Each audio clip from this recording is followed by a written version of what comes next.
Good morning. Rinku's ব্লগে তোমাদের সবাইকে জানি অনেক অনেক স্বাগত আর অনেকটা ভালোবাসা। আজ হচ্ছে বৃহস্পতিবার, তো এখন যাচ্ছি, বুঝতেই পারছো দেখে তোমরা, রেডি হয়ে নিয়েছি। যাচ্ছি হচ্ছে ডাক্তারখানায় তোমাদের দাদাভাইকে নিয়ে, মানে ওর জন্যই যাচ্ছি আর কি। তো নাম লেখানো ছিল, মানে নাম লিখিয়ে এসছে কালকে, 9 নম্বরের নাম। তো আমাদের 12টাতে যেতে বলেছে, এখনো 12টা বাজতে 10 মিনিট বাকি। 10 মিনিট আগেই বেরোচ্ছি, যদি ওখানে গিয়ে বসতে হয় তো একটু বসবো, একটু আগে আগে যাওয়াই ভালো। তো ও রিপোর্ট করেছিল, রিপোর্টে চলো পরে এসে সবটা তোমাদেরকে ক্লিয়ার করব, এখন আর কিছু বলছি না, যেতে একটু সময় লাগবে। আর তোমাদের দাদাভাই ওই দিক থেকে যাবে, মানে ও একটু আগে বেরিয়েছে গাড়ি নিয়ে। তা আমি আগে ডাক্তারের চেম্বারে যাই, হচ্ছে ওখানে গিয়ে কয় নাম্বার চলছে শুনবো গিয়ে ফার্মেসিতে, তারপরে সেই বুঝে ওকে আমি ফোন করে নেবো। এটাই ও আমাকে বলে গেছে যে আগে তুমি বাড়ির থেকে বেরিও, গিয়ে কয় নম্বরে নাম আছে সেটা শুনে নিও, শুনে সেই বুঝে আমাকে ফোন করে নিও, তাহলে একদম সামনাসামনি আছে, চলে আসবে। তো চলো বেশি কথা বলছি না, রান্না বান্না সমস্ত কিছুটাই হয়ে গেছে, শুধু একটা তরকারি বাকি আছে, ওটা এসে করব। সকালে রুটি হয়েছে, ভাত হয়েছে, আর আলু পেঁয়াজকলি ভাজা করেছি, না আলু ছাড়া পেঁয়াজকলি বেগুন আর একটুখানি ছিম দিয়ে ভাজা ভাজা করেছি, তারপরে বেগুন ভাজা হয়েছে, আর কি হলো, আর একটা হচ্ছে পাঁপড় ভাজা আর টমেটো দিয়ে ডাল, এগুলো করে রেখে গেলাম। এসে একটু ডিমের অমলেট করব, আর সজনে কেটে গেছি, সজনের একটা তরকারি হবে, মানে ওই চচ্চড়ি টাইপের হবে আর কি। চলো জুতোটা পরে নিই, এসে তোমাদের সঙ্গে পরে এসে সবটা ক্লিয়ার করছি, কেন কি ব্যাপারে কিসের জন্য ডাক্তারখানায় যাচ্ছি আর কি, তোমাদের দাদাভাইকে নিয়ে। ঠিক আছে, তো চলো। ডাক্তার দেখিয়ে বাড়িতেও চলে এসেছি, দেখো কিন্তু ড্রেসটা এখনো চেঞ্জ করিনি, এই যে বসে রয়েছি। তো এখন আপাতত কোনো কাজ নেই, এসেই দেখলাম মেয়ে গিজারে গরম জল করেছে, স্নান করতে যাবে। তো আমি ঘরে ঢুকেই বললাম যাতে স্নানটা করে আয়। আর কি বলতো, গিয়ে দেখছি ডাক্তারবাবু অনেকক্ষণ আগেই চলে এসেছে, আর আমরাই সবার লাস্ট, মানে সব রুগী দেখা হয়ে গেছে। তো ডাক্তারবাবুটা এত ভালো, এত ভালো, মানে কথাগুলো মানে একদম বাড়ির লোকের মতন কথা বলল আমাদের সঙ্গে। তো সমস্ত কিছু আমাদেরকে বলল যে চিন্তার কিছুই নেই, সব রিপোর্ট দেখালাম। তো 1 মাস পরে আবার যেতে বললো তোমাদের দাদাভাইকে, মানে মেনলি তো মানে ওরই সমস্যাটা, তো ওর সঙ্গে আমি গেছিলাম। তা সব কিছু খুলে মেলে বললো ও, তো বললো চিন্তার কিছুই নেই, যেটা ও ভয় পাচ্ছিল যে সুগার, মানে রিপোর্ট করিয়েছিলাম সুগার সুগার আর কোলেস্টেরলের, আর বললো একটুখানি ফ্যাটি লিভার আছে, যার জন্যই সুগারটা হয়েছে। তা ওষুধ দিয়েছে, কোলেস্টেরলটা একটু আছে, কিন্তু মানে কোলেস্টেরলটাই একটু বেশি, সেই তুলনায় সুগারটা বললো মেনটেন করলেই ঠিকঠাক থাকবে, যদি খাওয়া দাওয়াটা ঠিকঠাক মেনটেন করতে হয়। আর এটাও বললো যে হাঁটতে হবে, হাঁটাটা মেন ওষুধ সুগারের। আর তোমাদের দাদাভাই তো সুগার শুনে ভীষণ টেনশন করছিল, মানে রক্ত পরীক্ষা করিয়েছিল, রক্ত পরীক্ষার রিপোর্ট এসেছে সুগার, মানে হাই সুগার, আর তার সাথে কোলেস্টেরলও আছে। মানে এত চিন্তা করছিল এই দুটো মানে শুনেই, কোনোদিন তো ছিল না মানে এই সুগার, যেই শুনেছে সুগার, এটা খাওয়া যাবে না ওটা খাওয়া যাবে না, জানে যে সুগারের রুগীদের কেমনভাবে থাকতে হয়, চলতে হয়, খাবার দাবার কতটা মেনটেন করতে হয়, এসব তো আছেই। প্লাস যে জিনিসটা যার না থাকে, তখন যদি তার শরীরে সেটা মানে হয় না সেই রোগটা, তাহলে দেখবে মানে অনেকটাই কিন্তু চিন্তা হয়। তো যাই হোক, তো ডাক্তারবাবুর সাথে কথা বলে তো উনিও আমাদের আশ্বস্ত করলেন, যে তোমাদের দাদাভাইকে বললো যে টেনশন করার মতন কিছুই নেই, যদি আপনি একটু ঠিকঠাকভাবে মেনটেন করে চলেন। তো তোমাদের দাদাভাই তো যেই রিপোর্ট করেছে, সঙ্গে সঙ্গে খাওয়া দাওয়া এত পরিমাণে মেনটেন করছে, মানে বলার বাইরে, মানে চিনি ছাড়া চা খাচ্ছে, লিকার চা, তারপরে দুপুরবেলা তো ভাত খাচ্ছেই না, এখন দুপুরবেলায় রুটি সবজি, রাতের বেলাতেও রুটি সবজি, শুধু 10টা সাড়ে 10টার সময় যখন বেরোচ্ছে তোমাদের দাদাভাই গাড়ি নিয়ে আর কি কাজে, তখন তার আগে যে একটা খাবার খেত, যাই হোক ভাত রুটি বা পরোটা যাই খেত, সেই সমস্ত মানে ভাত তো খাচ্ছেই, পরোটা রুটি এইসব এখন বন্ধ, পুরোপুরি বন্ধ, কেননা ময়দার জিনিস চলবে না। রুটি খাওয়া যাবে, বললো হ্যাঁ রুটিটা খাওয়া যাবে, কিন্তু ময়দার জিনিস ওই লুচি পরোটা হ্যাঁ এইসব খাওয়া যাবে না। আর যেহেতু কোলেস্টেরলটা আছে তো সেই কারণে।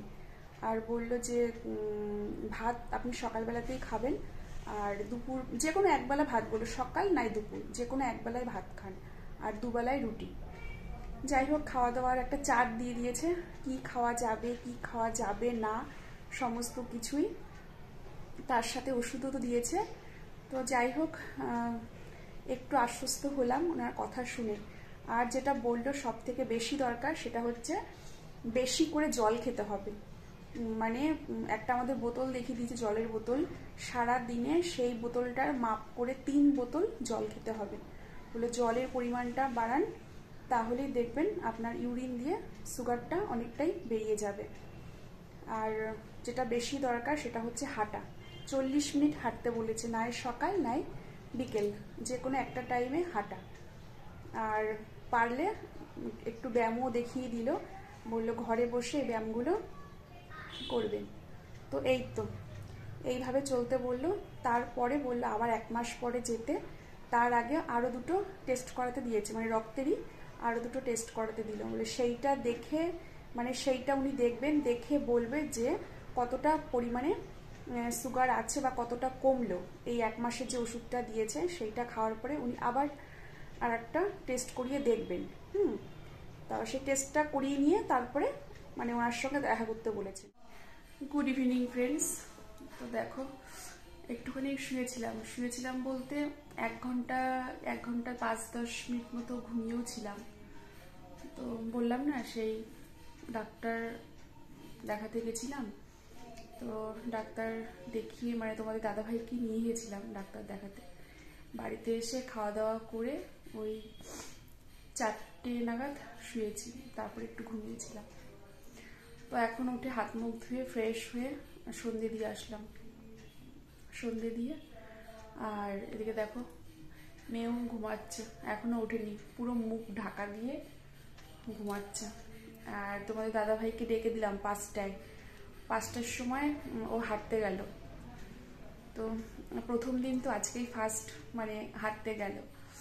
তো আমি বলেই রেখেছিলাম যে না, এর সকালবেলা তো আর হয় না, সকালবেলাও হাঁটতে পারে না, কেননা রাতে ভালো করে ঘুম হয় না ওর। আর সেটাও বলেছি গিয়ে ডাক্তারবাবুকে, সেটাও গিয়ে বললাম রাতে তো ঠিকঠাক ঘুম হয় না, ওই ঘুমাতে মাঝরাত, তার মধ্যে হয় 2-3 বার করে উঠে টয়লেট যায়। তো সেই ঘুমাতে ওই তোমার শেষ রাতের দিকেই হয়, তারপরে ঘুমটা আসে। ওই জন্য ভোরবেলা ঠিক ওর ওঠা মানে উঠতে পারে না আর কি, উঠতে সমস্যা হয়, যেহেতু মাঝরাতে ঘুমায়, 2-3 বার করে ঘুম ভাঙে, আর শেষ রাতের দিকে একটু ঘুম হয়, ওই জন্য আর উঠতেও পারে না। তো সেটাও বললাম ডাক্তারবাবুকে গিয়ে। তা বললো ঠিক আছে, সকালবেলায় অসুবিধা হলে বিকেলবেলাতেও হাঁটলে হবে, কিন্তু হাঁটতেই হবে যে কোনো একবার, নাই সকাল নাই বিকেল, অন্তত 30 মিনিট করে হাঁটতেই হবে, 30 মিনিট বা 40 মিনিট। তো সেটাই মাথায় রেখে বারবার করে ওকে বলছি যে হাঁটতে কিন্তু তোমাকে যেতেই হবে, যত অসুবিধাই হোক, যত তোমার প্রবলেমই হোক। তো 5টা 10-এ গেছে বাড়ির থেকে, আমি বলেছি ঘড়ি ধরে একদম 30 মিনিট হাঁটবে। আজকে যেহেতু প্রথম দিন, আজকে 40 মিনিট করার দরকার নেই, প্রথম দিন তো তুমি আজকে থেকেই শুরু করো। আর ওদিকে ঠাকুর ঘরে শুনতেই পাচ্ছ শাশুড়ি মা বসে কীর্তন করছে। তো তোমাদের দাদাভাই আসুক, তারপরে চাটা বানাবো। এখন বাজে 6টা 10 ঘড়িতে। তো তোমাদের দাদাভাই এখনো আসেনি, তো চা বানাবো। ওদিকে কার জন্য চা বানাবো? শাশুড়ি মা বসে কীর্তন করছে, মেয়ে এখনো ওঠেনি, তোমাদের দাদাভাই গেছে হাঁটতে। তো সবাই একসঙ্গে না হলে চা করতে পারবো না, তারা সবাই এক জায়গা হোক তারপরে চাটা করবো। আর এদিকে তোমাদের দাদাভাই এই ঘরে শুয়েছিল দুপুরবেলা করে, আর সামনের ঘরে মেয়ে আর আমি শুয়েছিলাম। তো এই ঘরে বিছনাটা এখন গোছাবো। দেখো কম্বল এইভাবে ছড়ানো রয়েছে, কম্বলটাকে গোছাবো। আর ওইদিকে দেখো চেয়ারের উপরে কত জামা কাপড় দেখতে পাচ্ছ, ওই যে এই যে চেয়ারের উপরে কত জামা কাপড়, এই সব জামা কাপড় এইদিকে গোছানো আছে, এগুলো সব গুছিয়ে রেখেছি, কিন্তু এগুলো একদম গোছানো নেই, সব অগোছালো হয়ে রয়েছে। সেই ডাক্তার দেখাতে গেছিলাম, ওই চুড়িদার, তারপরে চাদর, মেয়ে সকালবেলা পড়তে যায় সেই সোয়েটার ফোয়েটার সমস্ত কিছু জমানো রয়েছে, ওগুলো সব গোছাবো। তার আগে যেটা করব সেটা হচ্ছে বিছনাটা গুছিয়ে নেব, কম্বলটাকে ভাঁজ করব, রেখে আগে চা খাবো। মাথার এই সাইডটা হালকা হালকা যন্ত্রণা করছে, মানে ভার যন্ত্রণাও ঠিক না, কি বলবো, ওই একটা ঠান্ডা লাগলে একটা যেরকম ভার হয়ে থাকে মাথাটা, সেই টাইপেরই হয়ে রয়েছে এই সাইডটা কিন্তু কিছু না, এই সাইডটা। তো চা খেলে ঠিকঠাক হব, মানে যতক্ষণ না চাটা না খেতে পারছি এই ভাবটা আমার চা খেলেই একমাত্র কমে।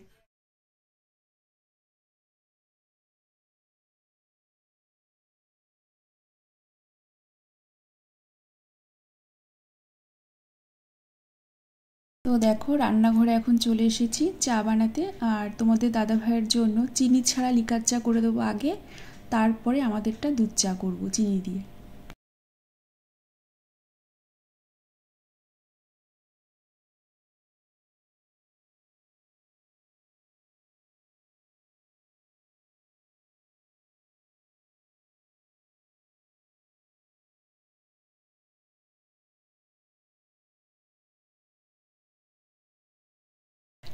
তারপরে চা খাওয়ার পরে একটুখানি ভাবলাম ছোলাটা সিদ্ধ করলাম, আগের দিন রাত্রে ভিজিয়ে রেখেছিলাম, এটা একটু হালকা একটুখানি নামমাত্র তেল দেবো, পেঁয়াজ কুচি, লঙ্কা কুচি, একটুখানি সামান্য নুন হলুদ দিয়ে এটাকে ভাজা ভাজা করব।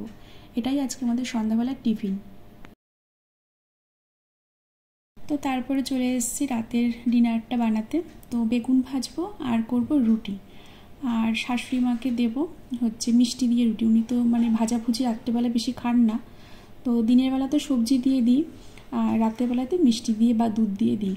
তো ছানার জিলিপি নিয়ে এসছে তোমাদের দাদাভাই, তো ওটা দিয়েই মানে মাকে দেবো, আর আমরা খাবো, মানে আমি আর মেয়ে খাবো বেগুন ভাজা দিয়ে।